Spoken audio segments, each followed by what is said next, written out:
नमस्कार बंधुरा आज के आपनादिगोके फुलकपि रोस्ट बानिए देखाচ্ছি अल्प खरचेर मध्य खूब बेशी खरच करते हबे ना एर मध्य बाड़ीर थाका जिनिस दिएई आपनारा बानाते पारबेन।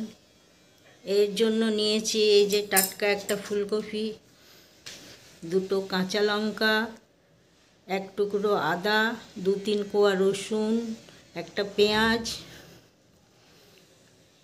এখানে টমেটো নিয়েছি, চালমগজ, কাজু বাদাম দু একটা, কাজু বাদাম না নিলেও হবে।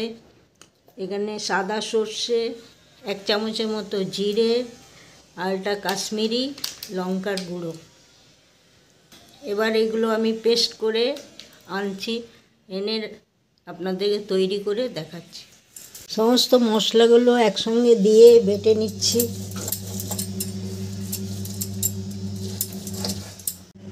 সমস্ত মশলাগুলো বেটে নিলাম। একটু গরম জলে লবণ দিয়ে এগুলো ভিজিয়ে নিলাম, নোংরা সোংরা বেরিয়ে যাবে, পোকা থাকলে বেরিয়ে যাবে। এই যে এইভাবে গরম জলে একটু এগুলো ধুয়ে নিলাম। দিয়ে পাঁচফোড়ন দিয়ে টমেটোগুলো প্রথমে ভেজে নিলাম।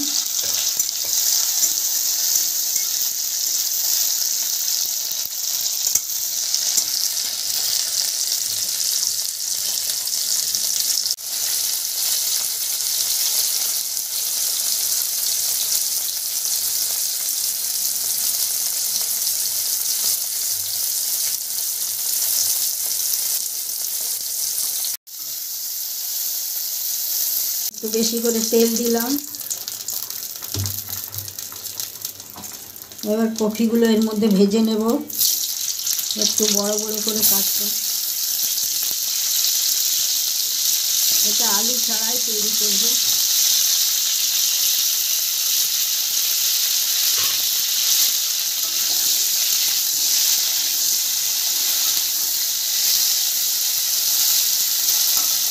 এই টমেটোগুলো আমি একটু পেস্ট করে নেব।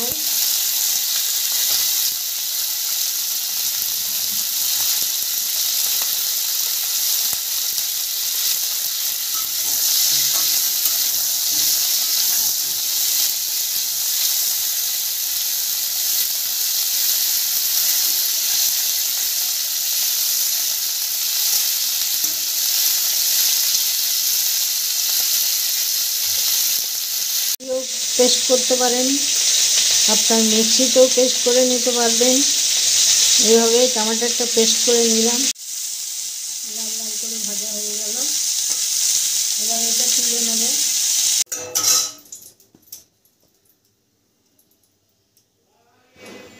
এইভাবে তুলে নিলাম।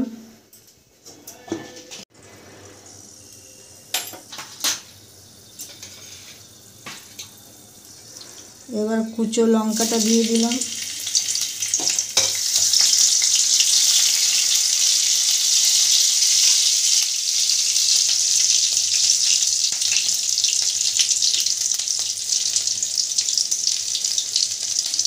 পেস্ট করা মশলাটা দিয়ে দিলাম। আপনারা পরিমাণ মতো দেবেন।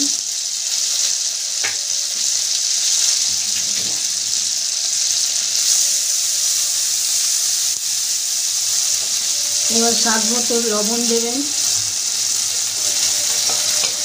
লঙ্কার গুঁড়ো দিলাম একটু,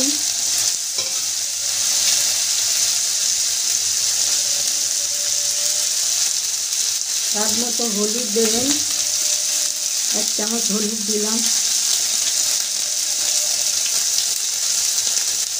যদি সাদা করতে চান তাহলে হলুদ দেবেন না।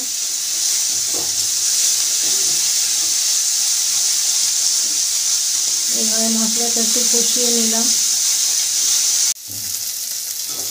মশলাটা তৈরি হয়ে গেছে, এই কপিগুলো দিয়ে দিলাম।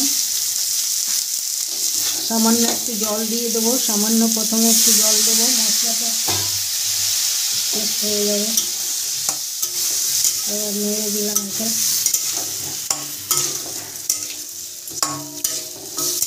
এইভাবে একটু বেশ ভালো করে নেড়ে নেবেন।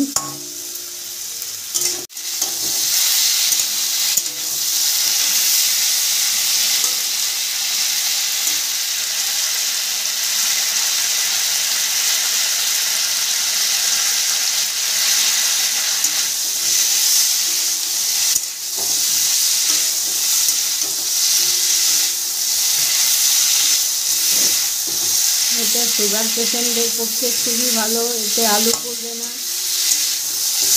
এই যে কষা হয়ে গেছে মশলাটা, এবার জল দিয়ে দিলাম, এর মধ্যে জল দিয়ে দেবো।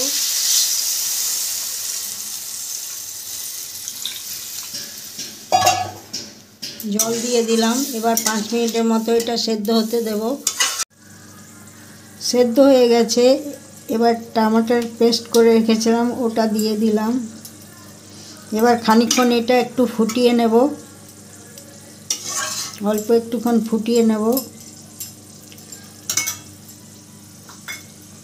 এটা ফুটে গেছে, এবার ধনে পাতাগুলো ওপর থেকে ছড়িয়ে দিলাম। এবার তৈরি হয়ে গেছে যে ফুলকপি রোস্ট, আলু ছাড়া। এর মধ্যে আলু নেই, সুগার পেশেন্ট যারা তারা খেতে পারবেন। এই যে তৈরি হয়ে গেছে আলু ছাড়া ফুলকপির রোস্ট।